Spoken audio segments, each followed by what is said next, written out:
everyone, it's Jen. And Ali. And you're listening to Rising Within Podcast, a show where we come together to connect the heart, head, and spirit. Just like rhythm, lyrics, and melody.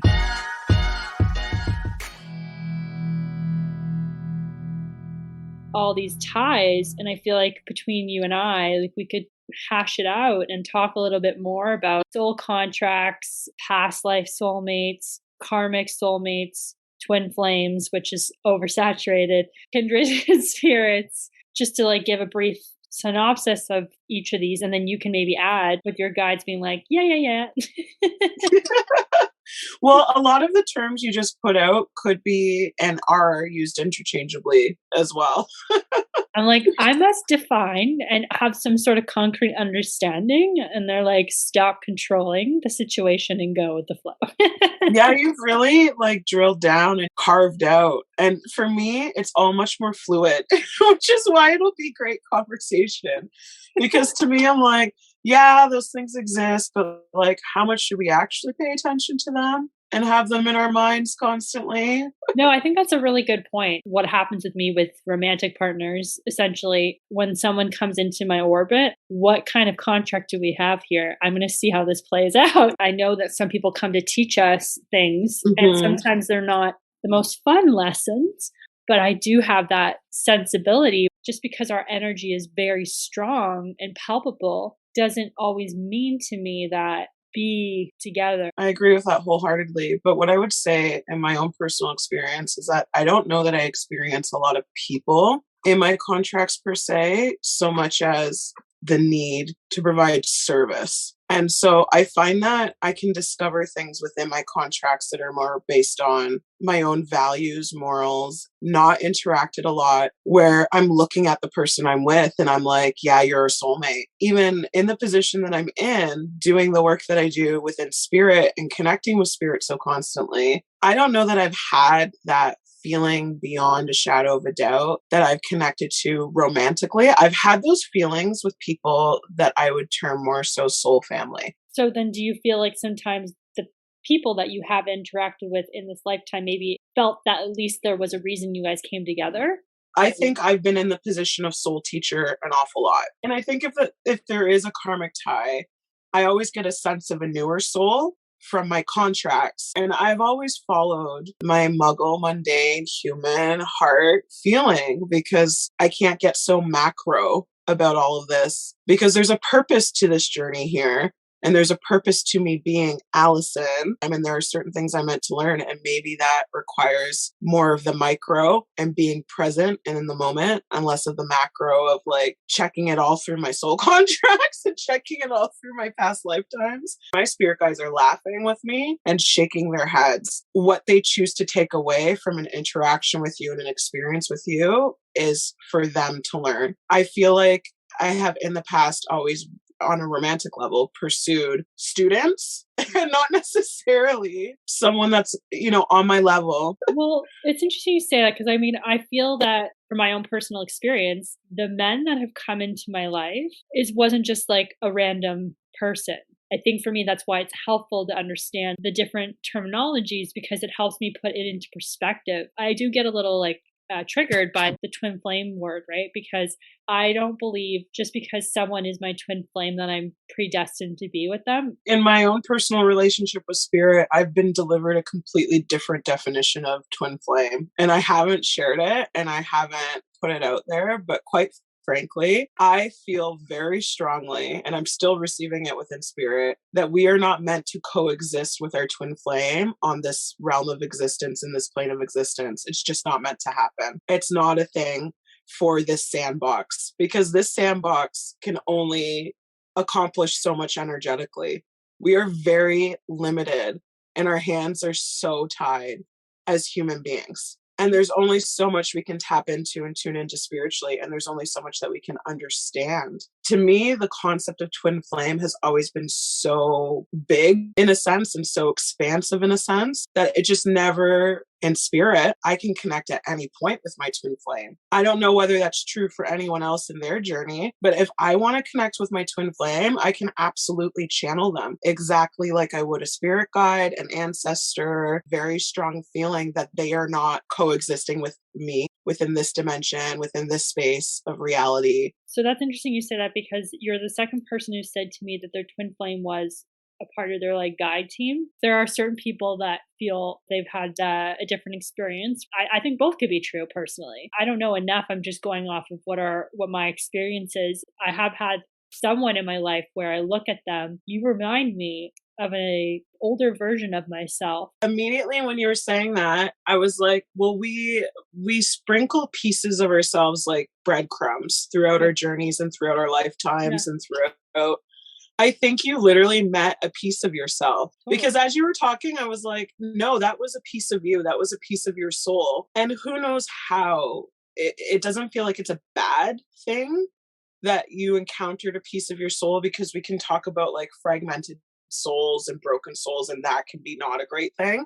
But this feels more like what happens when you have had a karmic relationship where you're a teacher, and this is lifetimes ago or dimensions ago or realities ago or timelines ago. And then what happens when you re-encounter someone who was a student and you've imparted that wisdom, you've imparted something onto them. It's almost like the living legacy of a biological child in that sense. And there's that feeling and sense of spiritual recognition of like, you've got a part of me in you, but it almost feels like imparted through wisdom. That's what I'm tuning into about this, that it was imparted through teaching this soul. I think that that's good information, and I agree. And I'm not saying that that person was a twin flame for me, but I think there is a familiarity. Particularly my guides have been communicating to me an awful lot about that one. They've used that term loosely with me, but they've used a lot of different terms. It's still very hard for me to quantify or understand. But you know what I feel like I've experienced? Past life. Yes. More or less that energy. Let's just run through the terms really quickly. Let's just like sort of define it in layman terms for people so that they kind of have a vague understanding and take what they want and leave what they don't. Past life soulmates, it can feel like there's this I've never felt this way before. There's a feeling of like comfort, ease.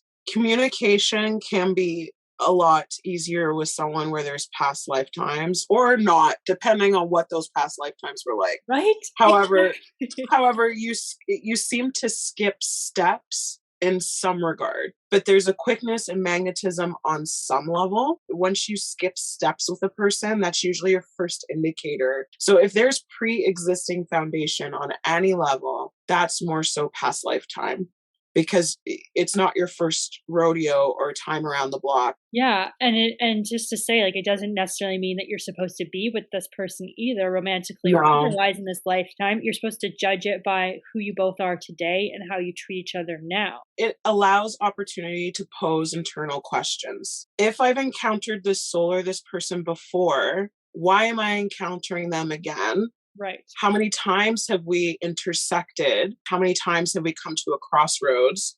What are the takeaways? What are the nuggets? How is that meaningful to me? That to me is the most important focus. I would say from like often when souls come back together in this lifetime, they're looking to heal something or do something better this time around.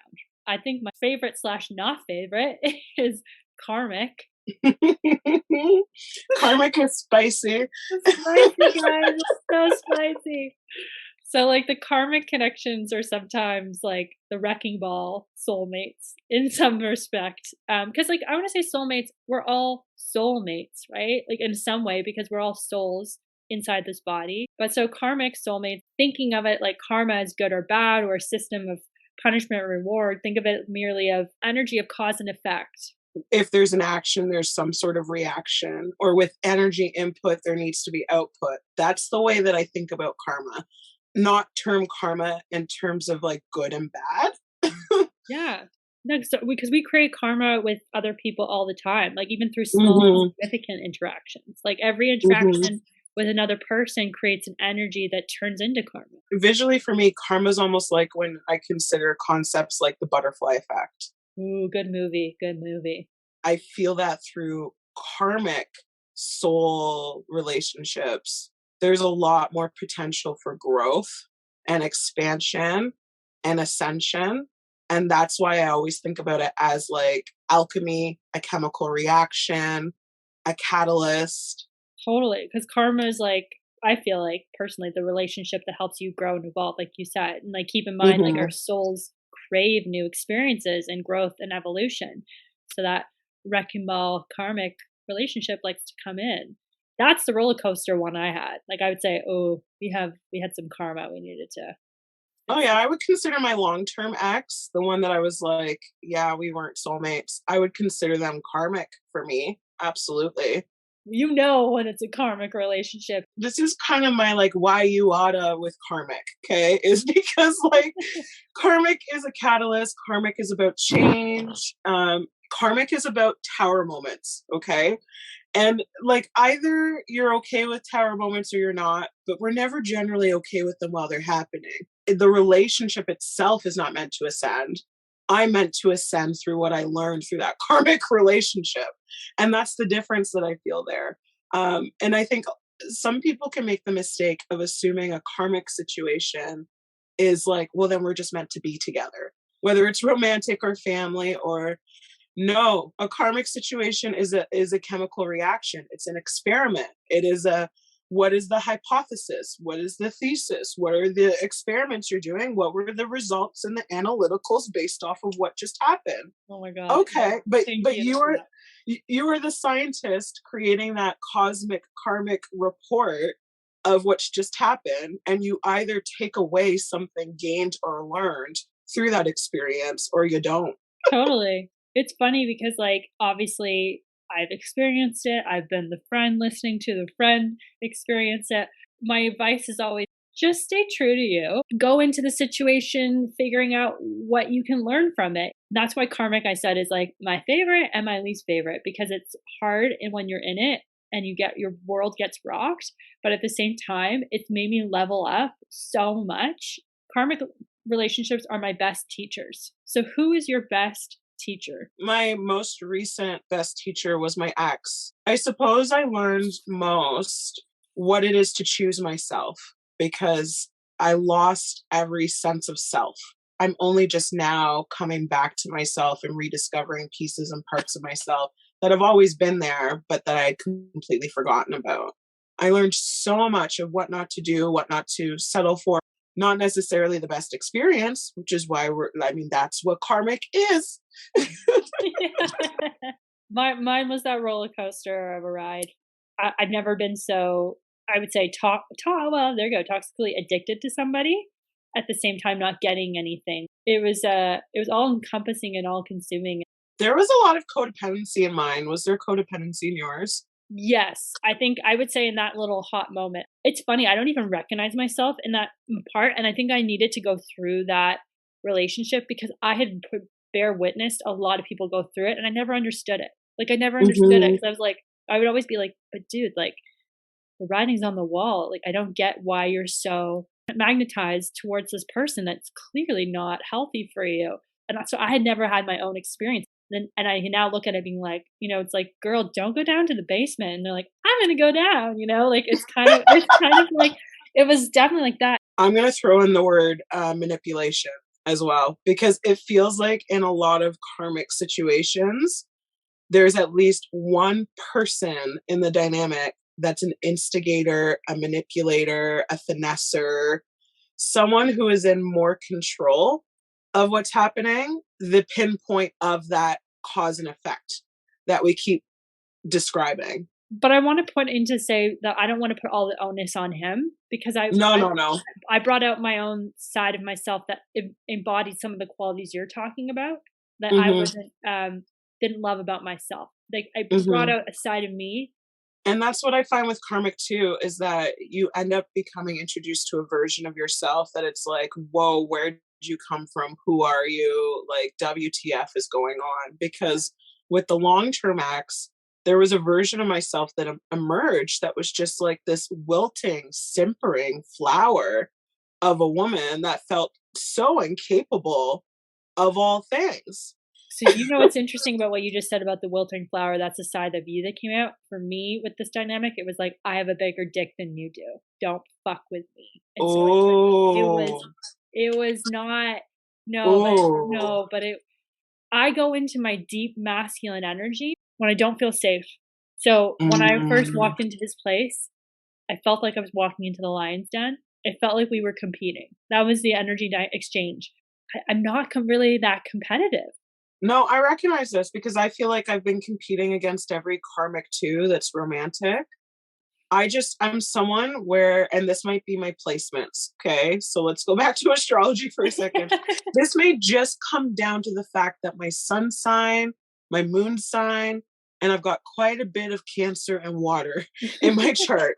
So like when I'm faced with competition like that, my reaction to moments like that is to become the whimpering, wilting flower. So everyone has a reaction that's unique to them. I just had this reflection last night, karmically. I would meet men that would come across like, tough, so soft inside. And that's me. That's definitely me as well, right? So it was very much a mirror where we were like showing our egos and showing this like tough exterior. We were not showing our vulnerability. I look back in that relationship and I think a lot of different things, but I don't have any ill feelings or anything. I look back more interestingly enough. I put myself in this like emotional roller coaster and now I can see you can get off anytime. I would not change meeting the person. I would not change what happened. I would not change them being my best karmic teacher. But what I would change is how much time I allowed to happen. It's funny, you're like, I felt like a wilting flower, and I'm trying to get more into that energy in somebody's company where I feel safe enough that I can be in my divine feminine. Okay, we'll move on from karma quickly. Twin flames, for anyone who doesn't know or the definition of it, essentially is just like, it's a popular term that describes like this intense soul connection of some people that believe twin flames are actually one soul that's split into two bodies. So if we're going to talk about mirroring, I would say twin flames are the looking glass. They are the actual mirror. And I think of it as yin yang, two parts of the same whole, but not in the sense of that famous popular rom-com quote, "You complete me," because that's all kinds of wrong. So it has nothing to do with that. And quite often the way that I think it gets advertised or, put out to the world is that you typically separate from this individual and then come back together later in life once you guys have done all the things you need to do. But that's also from my perspective of what I said earlier, where I don't feel that this realm of reality of our understanding is where this is not the train station where we meet on the platform. That's my personal belief having to do with twin flames. Yeah. I think for me, it's personally, it's like still a big question mark. It's funny when I describe like feelings, sensations that I pick up on guys, like from other people that aren't even in the same country as me or same province. It's like, I don't know if that is because we're of like past life, twin, whatever, all these different terminologies, or if it's just me in my ascension and my gifts, which is why I have to be so selective and why I have to do energy hygiene. I agree with you. I don't know why I feel so strongly, and this is how I know it's coming more so from spirit than within myself, because when I don't know why I feel so strongly about something, or when there's no like intellectual or human way for me to quantify why I feel so strongly, I'm immediately like, okay, well, that's like received information, or that's like past life information, or that's within soul contracts or something, right? And I almost receive visually, if two twin flames were to meet in this existence and actually hold space together for any significant amount of time, it's almost like I'm hearing that ringing in my ears of if like two energies come together and it's far too much, so it creates feedback of some kind, two actual, real, legit twin flames were to come together, the butterfly effect that would then happen, not even to them, but to everything surrounding. That is how heavy hitting I feel twin flame is. What's reflected in how it happens or how it comes together, a 0.00000 whatever chance that would actually happen to a person as human beings. You know what's interesting listening to you talk? Well, I can feel your earth. I'm so earth, yeah. I know, I was like, Allison is like an earth angel. It literally is spirit living and breathing through me. I hardly ever had even an internal debate about twin flames. As soon as the concept of twin flames was presented to me, spirit took over and drilled these definitions and these thoughts into me, because spirit was like turning my head from like, well, no, there's no need, Allison, to be looking for your twin flame, because this is how it works. Don't waste the energetic time. Don't waste, trying to feed into a concept where it's like 1 out of the population of the planet will actually get to realize or have that experience in this reality or this dimension. But just because I'm ruling it out in that way, what I'm not saying is that how many other forms of existence exist outside of this. I'm not saying that it's 1 out of the population of those existences. I'm saying it's this one. Totally. It's here. Yeah. So I feel that we're all much more likely to have that connection, not here. I don't discredit or disagree. I'm still just navigating all of this as I go, because I kind of come back to understanding like the big picture of all the different types of people that come into your life. And some are really great teachers. And I think it is a safety protection mechanism for me in terms of the arm's length, because what I feel is what would really make my heart open is when you're asking enough questions about me, and you're asking not just about like wanting to learn something, or, you're curious about getting to know me on a different level, like interest in knowing my soul. Because preach. This is what I'm learning now. There's something that turns me on when someone uses my name. So when someone's like Jen, or even just like in a message or whatever, and they even took the time to understand that I'm a Jen with 2 N's, not 1. Yes. It's someone who's aware but pays attention. Yes. Who pays attention to the details of you and is curious and asks questions and checks in. Well, that's what I'm not used to the curious, the asking questions, the wanting to know, the checking in regularly. Regularly. What is that? Again, it's not karmic, so I don't understand it. Well, you've learned your lessons from the karmic, and now it's time that you get to experience the other part of it. Right. Awesome. Allison, do you think we're kindred spirits? Oh, you and I are absolutely kindred spirits. My drifting off and thinking is me thinking of how I define or what I feel about that energy. Okay. Kindred. Okay, so karmic and past lifetimes, I definitely see as more crossroads energetically, right? Yeah. So you're crossing paths with somebody within your journey, within your lifetime. Kindred spirits, I think about as way more parallel. Yeah. You're headed in the same direction. You're journeying along the same pathways. You've got access to the same super highways cosmically and energy and within spirit. Yeah. This one I want to touch base on just because I feel I use this term so much. Soul contracts. Soul contracts are like agreements that you've made on a soul level to do certain things in this lifetime. So you might have like soul contracts to a mentor or a certain child, or, like a book, or, it could be various things. It doesn't always have to be a person, but these contracts can be renegotiated. So if you're in situations that are not pleasant for you, you can leave or change the dynamic to a healthier one. But yet you're feeling you have a soul contract to do something challenging, like start your own business or. So the soul contract thing, I think of in terms of that same term used within the realm of employment, brief, contractual. It's like a means to an end. So there's like a problem or a need or a want or a desire that's posed. There's a solution, hopefully, presented within the contract agreement between 2 parties.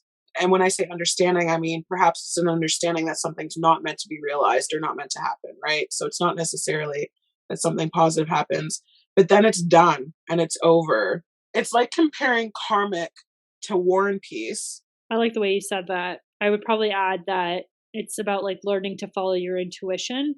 Intuition component, and it feels more transactional in nature, if that makes sense. That's why I think I'm likening it to a mathematical equation or like an actual contract, like a contract job or position. Right. And it being an energetic transaction means that there's a beginning, a middle, and an end. Whereas like that's not so much fully fleshed out or realized in a karmic.